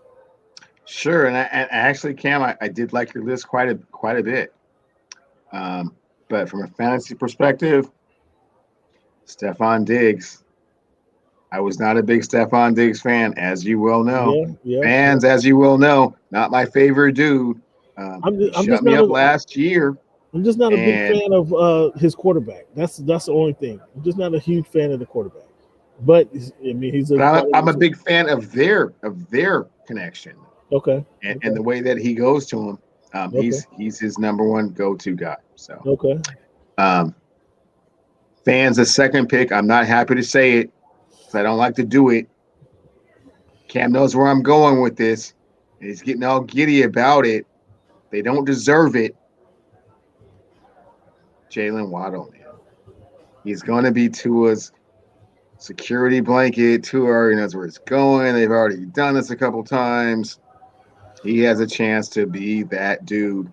And he wants to be that dude so bad. Michael Irvin 2.0. Does he have the ability to back up the swag? We'll see, but Lord knows he wants it bad enough. He could be that dude. Okay. So, Jalen Waddle. Okay. Tyreek Hill. The end. DeAndre Hopkins. Say no more. Say no more, T. Hill. That's all you got to say. Say no more. Hey, DeAndre Hopkins has Julio over there now, take a little bit of pressure off him. Wow. Sometimes it's not always going to be double coverage. Sometimes it's going to be me and you. If it's me and you too many times, you're gonna win most of those, right? So DeAndre. And then last but not least, unlike CD, I'm gonna go the other way with the receiver in Dallas. Amari. That one had to hurt too, because it did. Birds had 2 Alabama receivers on my list. Ew. Yeah. Gross. Yeah. Hey, that's you recognize. Gross. But we're talking fantasy, man. We'll see what happens. But yeah, those two certainly can put up big numbers in their current environment. So we done gave you 11 receivers, fans, for you guys to look at when you're making your fantasy drafts this season. 11 receivers. Quality receivers for you to look at. So if you guys happen to get either one or a couple of these guys, you should be in a good position in your fantasy football receiver list. Cleveland, when we come back, man, we're going to talk about this week in history. And then we got some questions, man. Kind of going back to the NBA Finals. We're going to get back into the NBA Finals talk. We'll talk some Olympics, just Olympics in general. And then the Seattle Kraken. They had their draft the other day. I want to know what the spirit, what the mood is up there. You know, hopefully the way I read it, they went for more budget-friendly guys than the high ticket guys. But does budget-friendly mean better teammates, or does budget-friendly means less athletes? I don't see if Cleveland can answer that question. And see what the vibe is up there with the Seattle Kraken about to get started out here in a couple months. So let's take a little break, Cleavon. When we come back, we're going to have these topics for you.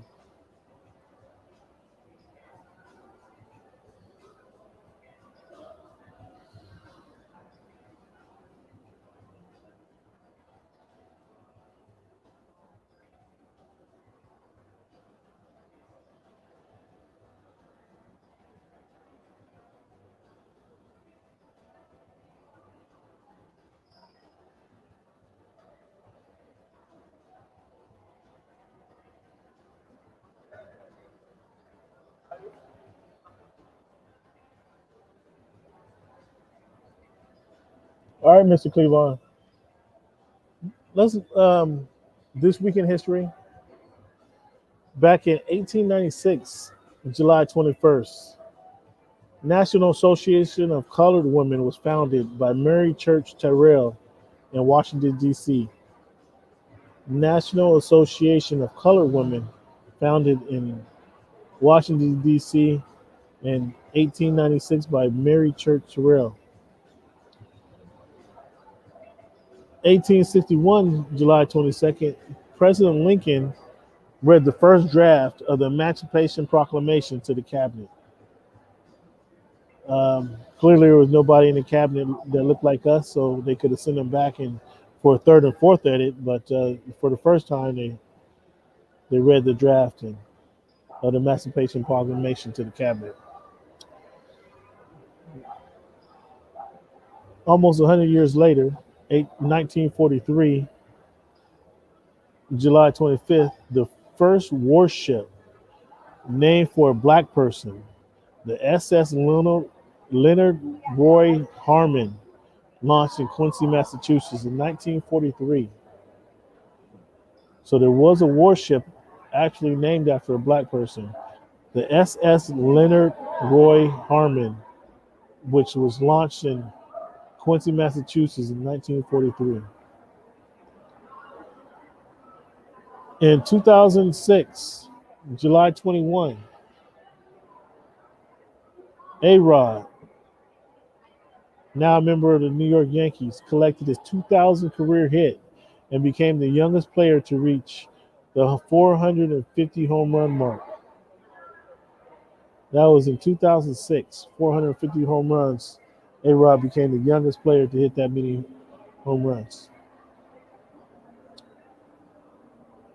Obviously, he played for the farm team for the New York Yankees for so many years in Seattle. Cleveland, looking back at this finals, man, did Monty Williams get out coached games 3, 4, 5, and 6? No. No, Giannis was just that much better. Yes. The Buccaneers were just better than the. No. Giannis Antetokounmpo was unstoppable.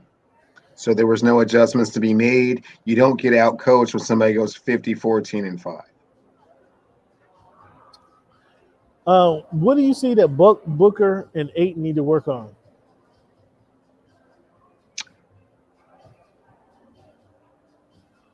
I think it's unfair to kind of make that type of assessment.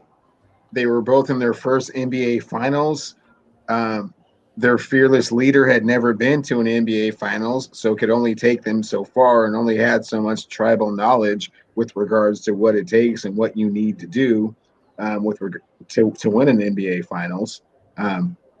His mentor, R.I.P. Kobe Bryant, was not there to give him advice and life lessons with regards to playing in the NBA finals. And DeAndre Ayton was just happy to be there, man. I mean, let's be honest, man. Dude's 21 years old. I mean, there's only so much you can do in that situation if someone is going for 50, 14, and 5 and just cannot be stopped. And every time he comes at you, it's just too much for you, man. Well, I don't know if there's really anything they can do. They could have done differently to change the outcome of what happened. I mean, clearly you got some of Giannis's 50 piece nuggets there from the other night. He did that in Game 6. He went for 40 a couple of times in Games 2 and 3, I want to say. Okay. So games 2 and 3 and 4 and 5 and 6. I mean, that's just a whole bunch of games, right, Cam? But what I'm saying is, You don't get out coached when somebody keeps coming for you over and over and over again, and you don't get outplayed, and there's nothing you could have done differently to change the outcome of that. so I gave you a couple of things where I thought Booker could get better earlier, earlier in the show.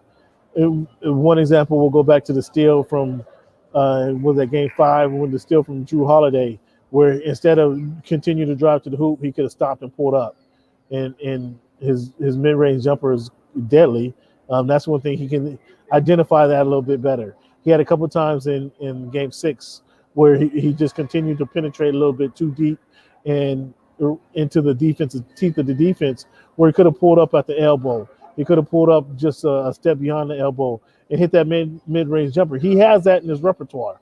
Instead of trying to force it, and he did miss a couple bunnies there. Just kind of go up, have more confidence in the game at that point. So that's something that Booker can work on. Ayton, so you say he's happy to be there. Ayton played like a beast for 3 series of the playoffs. Series in the, what is it? The first round, the conference semifinals, and against the Clippers, he played like a beast all the way up until playing against Giannis. So to say that, this is his first time getting there, he's showed us that he has game. Now in Game 6, I think in Game 6 is where he looked after missing a couple of free throws, and then after Giannis continuously pushing the, after Giannis continuously pushing him down in the paint, that he kind of put him on his heels a little bit. So we saw that, but I think he's just played stronger, played tougher, and maybe that's just something he picks up. He picks up from being in the finals at least one time. Something he might be able to get in his 3rd season. Yeah, I think that's an unrealistic expectation for him to have that same type of production in the NBA Finals that he had in the other 3 rounds. He was feeling very confident. The team was doing very well, and the pressure was not as great. The pressure is much greater when you get to the NBA Finals, and you have to, perform at your peak performance level. It's not uncommon for players to fall a little bit short of, their unlimited potential in that arena. Well, you're not wrong in what you're saying. I just think for the fact that we've seen him perform kind of at a high level. You have. And in the NBA Finals, he did admirably for where he is in his development. But to ask him to just be going for 20 and 14, and no. It's okay that the situation was a little bit overwhelming for him. Okay, that's fair. And then he was going up against a superior talent. I'll grant you that. Who goes further in the playoffs next season? The Bucks or the Suns? The Bucks. The Bucks go further in the playoffs. Yes. The Bucks were number 3 in the East this season. Brooklyn, Philadelphia, the Bucks. Yeah. Do they finish higher than the 3rd seed? Hard to say. Hard to say. I say no. That's not that hard to say. No, they won't. They won't finish higher than the 3rd seed. Oh, okay. Well, we don't know what Philly's doing. We don't know how healthy or mentally stable the Nets are going to be. So we'll see. Mentally stable. I had a what if segment. I do have a what if segment. Kyrie Irving might be walking in the desert of Wyoming in the middle of the playoffs, trying to find himself. Fair point. Trying to find the spirit of the ancestors, man. You don't know. Fair point. I'm not going to argue that one. Giannis or Anthony Davis moving forward? Who do you take? Anthony Davis. What? Anthony Davis. What is it? What is it that Anthony Davis does better than Giannis Antetokounmpo? Everything. Greater skill set, more ability. He's just not as durable. Get the Giannis. hopefully his people. So now you're trying to back me into the Lakers.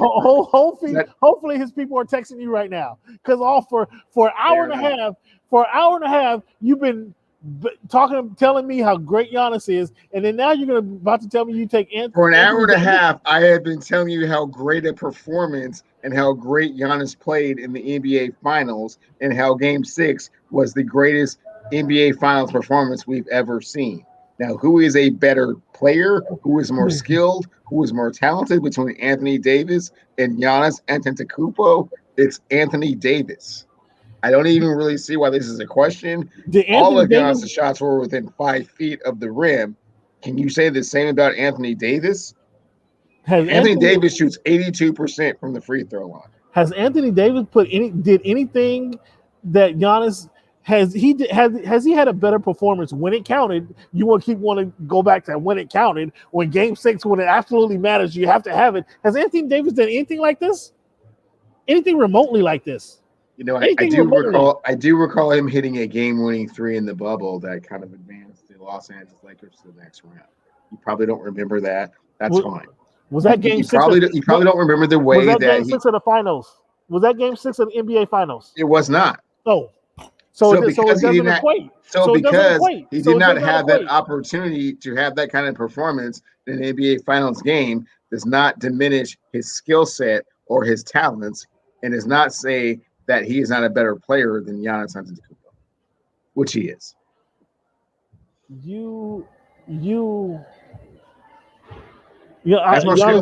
Is your phone? Did you turn your ringer off? Did you silence your ringer? Because it has to be blown up right now with Giannis's people telling you how buffoonish you are, how buffoonish you sound. Nothing. Yeah. It has to be going off right now. It has to be going off right now. And if it doesn't, it'll be going off tonight. You're not going to be able to sleep because they're going to be telling you how buffoonish you are with that statement. Like, what's your Twitter handle? Let the people respond to you about Clevie Wonder on Twitter, Cleavon Steele on Instagram. Cleavon, and you can find me at What's Good in Sport. That's the letter N Sport, no singular, or Voice of Fans on Instagram. Cleavon, let Cleavon know how stupid he sounds when he says he'd take Anthony Davis over Giannis Antetokounmpo. Has Anthony Davis been Finals MVP? No, but he does have an NBA Finals championship. Well, that wasn't because of him. He had somebody. A tremendous contributor. He had somebody else. Yeah. He had somebody else leading and guiding him to the wall, to the well, so he can drink out of the pool of. Would you say the Goblet of Champions? Somebody else had to lead him there, right? That wasn't him. Giannis took his team to the Goblet, right? Exactly. Thank you. Enough said. I think I made my point right there. So, what if KD doesn't step on the line and that 3 goes down? We have Brooklyn Nets in the NBA Finals who waxed the Phoenix Suns. Right? What if Kyrie or Kawhi doesn't get hurt? Do the Suns even make it to the finals?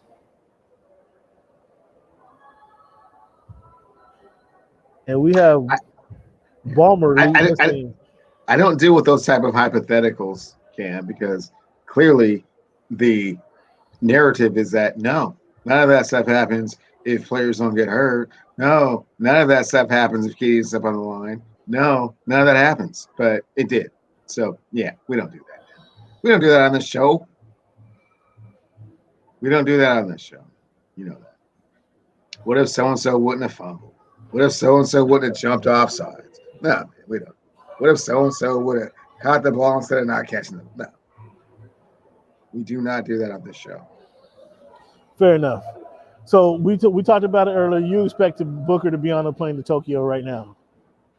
You expect him to be landing in Tokyo to go get a gold medal, and Holiday and what you call it in Chris Middleton. Middleton.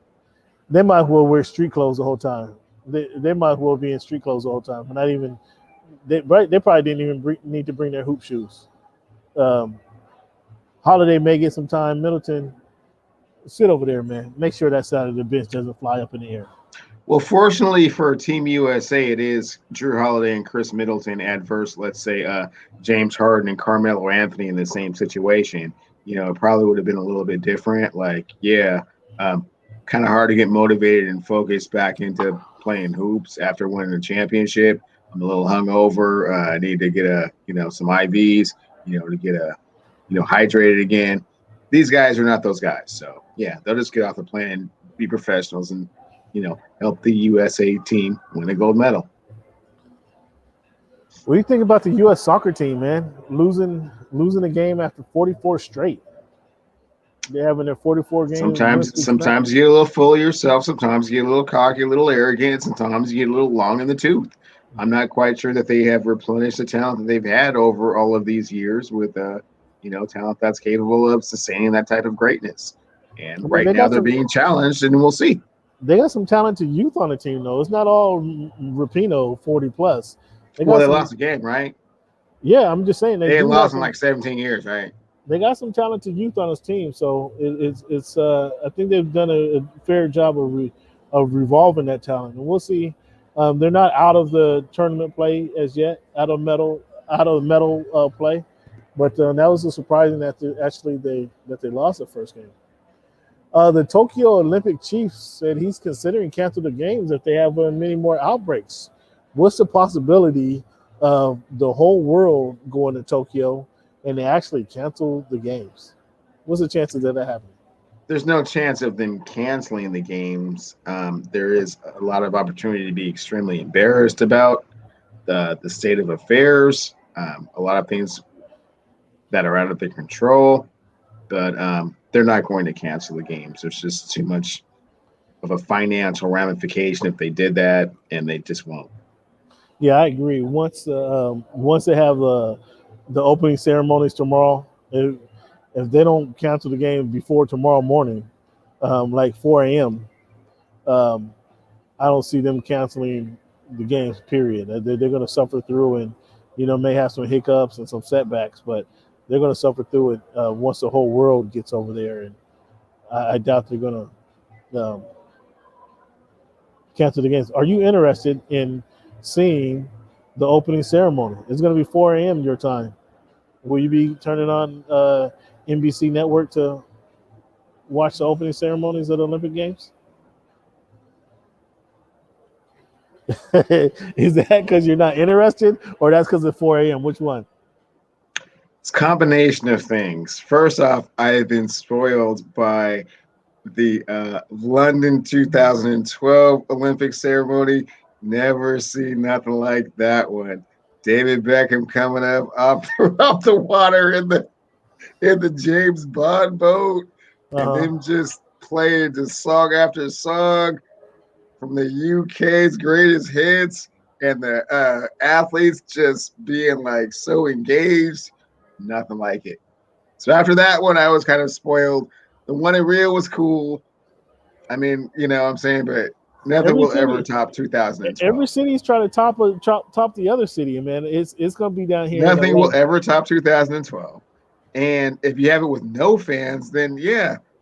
I mean, how empty will that sound? I mean, like, right? Yeah, what are they? True. That's true. And you have some of these countries only have like 2 representatives, right? And let's be like, yeah. I mean, that's no. I have no desire to watch that whatsoever. The Olympics comes to Los Angeles in 2028. That is going to be LA's preparing today for the Olympics in 8 years from now. So that's going to be bananas 7 years now. 7 years from now. That's going to be it's oh man. It's oh my goodness. We get the Super Bowl next year. You like the potential, don't you? Yeah. Oh my goodness. It's going to be amazing. Let's talk about the Seattle Kraken. What's the tone of the city up there about the Kraken? Like I say, they went for their player or the contract-friendly players. They didn't. They avoided the guys who had the high salaries. They did get a couple Stanley Cup winners on the team. They got the goalie from the losing Tampa Bay. He did lose the Stanley Cup this past year, right? Tampa Bay did not win. No, excuse me. I take that back. Tampa Bay won it. Tampa Bay won it. So this guy is the Stanley Cup winner in the net next year. What's everybody thinking about the Kraken? Perfectly honest with you, Cam, I think that they don't really, although they are knowledgeable hockey fans, they don't really know what to expect. And whatever the Kraken roll out there, so long as they're not just a perennial loser and just embarrass themselves, Seattle will be happy with it. Everything after that is just gravy, icing on the cake. Did you ever go to a Thunderbirds game? I went to one Thunderbirds game when Goodall was like the Wayne Gretzky of whatever that league is. Right? Yeah. It was AAA. It was AAA hockey. Right. So I went to one game and he lit it up just like Wayne Gretzky. I was like, wow, it's a different kind of a crowd. It's very engaged, and I didn't know all the rules at the time, and icing and offsides and this and that and shift changes. I don't know any of the rules. I still don't know any of the rules. So it was cool to watch. I mean, it's a very fast-paced game, and I'm one of those guys that always kind of watches the ESPN highlights and has my favorite players throughout the NHL. So that part of it is cool, and I have been to a Thunderbirds game, so I do kind of understand a little bit of it, but we'll see. The town has already embraced the Kraken so deeply because we don't have a basketball team, and other than the Seahawks, which are obviously this standard. And well, I mean, I shouldn't say that. We have the Seahawks, we have the Storm, and we have the Sounders, all champions in their own respect. So this is just something to kind of. So are the Kraken higher than the Mariners on the pecking order? Are they higher than the Mariners right now? I'm just wondering now. I mean, they have to be kind of even. If not, the Kraken has a little bit more optimism. That has to be the case, right? So, I went to several Thunderbirds games.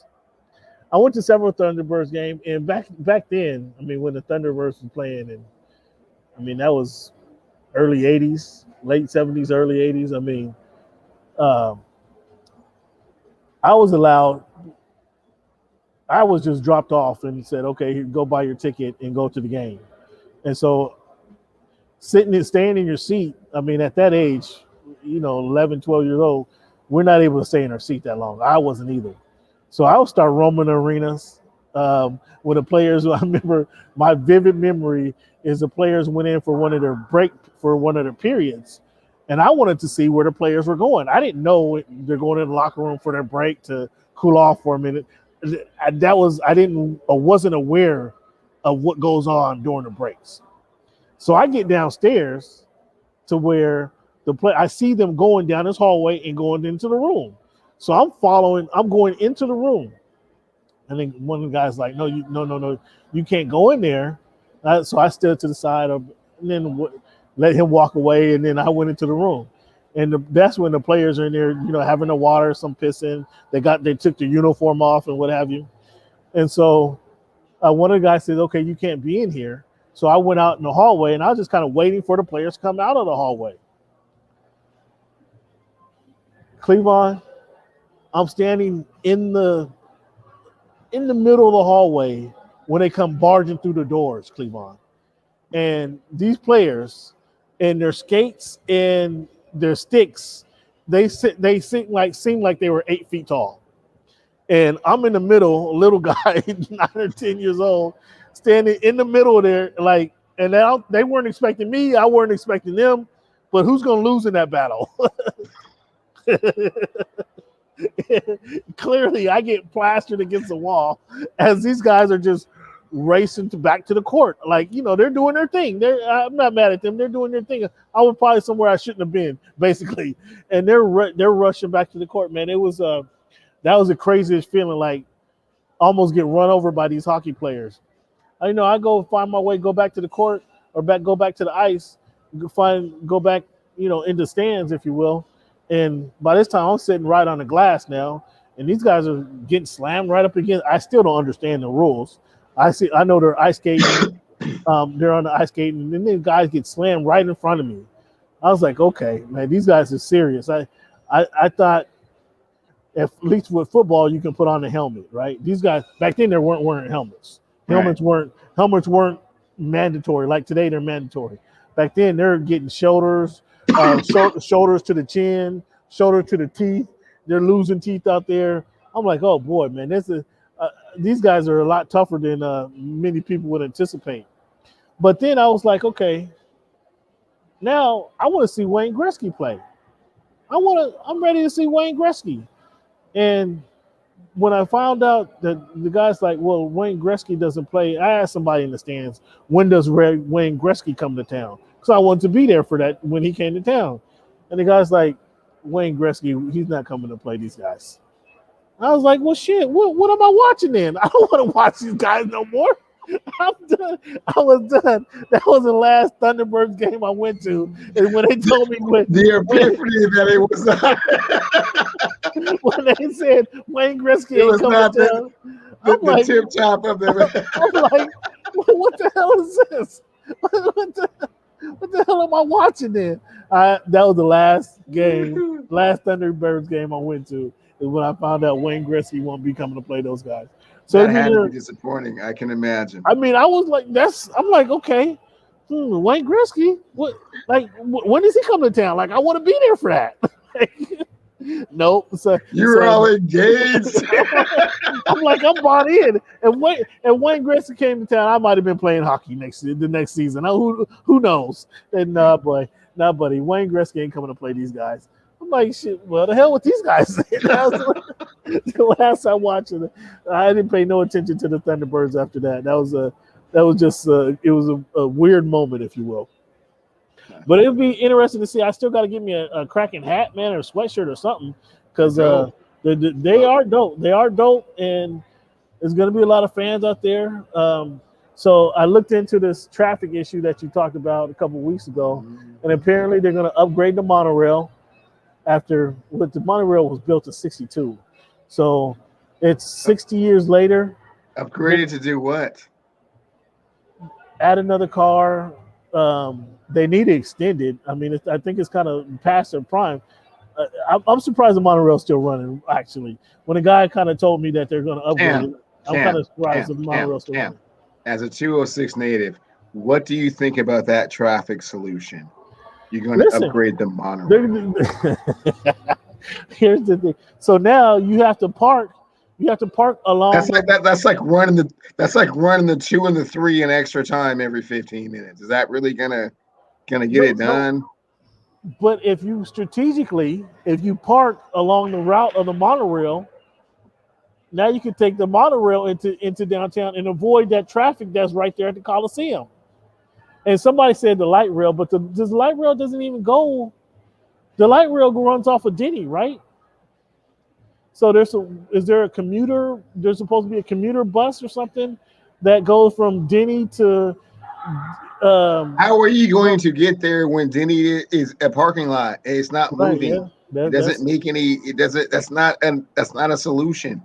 So what you're listening to yourself. You're talking yourself through it, and you're laughing at yourself, right? Because you realize if that's your solution, well, that's not a solution. And in the monorail, so each car holds like 30 people, 40 people maybe, right? I mean, does it? I can't remember. I don't think it holds that many, but okay. 30, 40 people at one, and there's 2 of them? The monorail goes from, sorry fans, they're not from Seattle or the 206. It goes about less than a mile. 2 miles. No, it goes 2 miles. It goes 2 miles into downtown. Sorry. It goes 2 miles. It goes into downtown. So you got two. Who is this really helping? If it only goes 2 miles, that gives you don't have to come immediately downtown. You don't have to come to Denny. But and if you the other street? don't, Denny and 2 First Street. miles, 2 miles south, where are you going to park there? Yeah, there's not a whole lot of parking. Hey, you're right about that. You're right No, about that. yeah. But you don't have to go all the way downtown. Is the point I'm making? To what is it? To Denny and First. Oh, so you only have to go to 5th and Westlake, Yeah, where there's no parking. you and hit one of the parking lots on the side. And I mean, for $45, and they're always full. So they've been full since 7:30 that morning, and nobody's gone home yet. and nobody's still going home because they're going to the They're going to the Kraken game, right? So why would I go to my parking spot? Jump on the monorail, right? So what's your plan of action? You gonna Uber? What's Uber early? I mean, what's your plan of action? How will you avoid if that? I'm going to a Kraken game, which I fully intend to attend, it has to be a Ferris Bueller's Day Off, man. There's no way to plan to kind of get there, because even once you get there, you can't get out. Okay, you get there the best way you can. When you leave, what's the best way to go? I think the best way to go is to take the monorail. At least you'll get away from that traffic. You get the best way to do a Kraken game is to get there about 3:00 in the afternoon and leave about midnight. And just plan on being there and tailgating. Are they allowing tailgating? It has to be no. Well, shit, where the hell are you gonna tailgate? Where are you gonna tailgate at? Oh, that was starting to. Now Cam's starting to get it. Where are you gonna do? Now Cam is starting to see the full picture. What does all this mean? What are you gonna do it at? Yeah. I mean, and there's only a few. Hell, there's the Dick's there. I was gonna say there's only a few restaurants. What other restaurants are there than Dick's right around there where you can go? There used to be a Jalisco's that is gone. There's a few other spots, but like walking distance. Like you get out of the arena and you plan on staying till midnight. So you get out of the arena at 10:00. Where are you gonna go to have a beer? You're gonna have to go over to First Street. I mean, there might be a couple bars open, but there's no quote unquote restaurants for you to sit at. There's a few places within walking distance. We'll have to see how they feel about it and how they adjust and adapt to what's going on. But yeah. But I mean, you have to go over towards what? How might I have a brain fart? I want to say Monrovia, but I know that's not it. Queen Anne. What's the city past Queen Anne? Further. What's this? How am I having a brain fart? What are you talking about? My brother lives right over there. Oh, Magnolia. Magnolia. There you go. Thank you. Yeah. You have to go that direction, is what I'm saying, for any type of restaurant. We will see how everything kind of unfolds. I mean, obviously, as a stadium is getting built, obviously these other establishments will, come into fruition, understanding the, economical ramifications of being in that strategic location. So that will happen, but it's all about the in and the out, man. There's no way to get in or out. Okay. So talk to us about Shohei. Well, before we get to Shohei, Oakland agrees to a new stadium for the A's. They signed a tenure, so the A's look like they're going to stay in Oakland after all these thoughts about moving to Portland or Vegas or whatever. Looks like the A's are going to stay in there. That still gives Seattle out. The Mariners are out to move to Portland. That still leaves that city open for them guys to kind of go down the street, go south on I-5 a little bit. So what about Shohei Otani, man?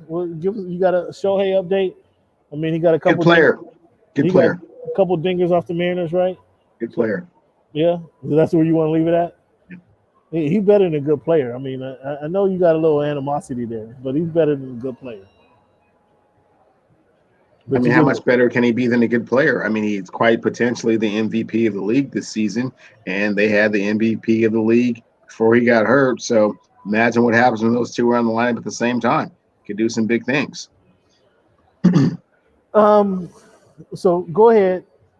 120 seconds on your Mariners. What's going on with the Mariners since All-Star break? What are they doing? They beat the Angels at one game. I do know that. What are they doing? Let me get my stopwatch. Okay, so Go ahead. yeah. So I'm not even gonna take the full time, Cam. Okay. They won the series with the Angels. They've been better than average since they came back from the All-Star break. They're about 2.5, 3 games out of the wild card. They need to get healthier, and once they do so, I do feel they will make the playoffs before the Miami Dolphins. I'm gonna leave it right there.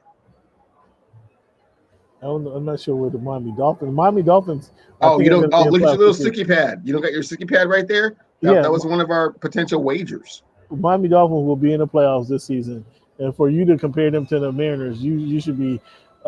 Somebody should slap you. Your wife. Well, first off, the Miami Dolphins will not be in the playoffs. First off, the Miami Dolphins will not be in the playoffs this year.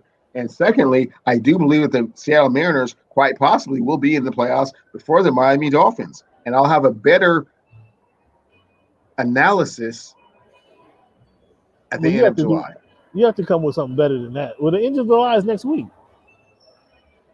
Yeah, so they have a series coming up against Houston and a series coming up against Oakland. Once those two are done, I'll have a better idea of how I feel about our potential wager. But I feel very confident about it because I know the Dolphins aren't going to make the playoffs this year. So I know that even if the Mariners don't make the playoffs this year, I can still hedge my bet for next year.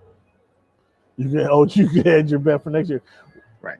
Well, just as I mentioned, the Oakland A's are essentially locking themselves into staying in Oakland. So that still leaves Portland and Vegas available for the Mariners to move out of town.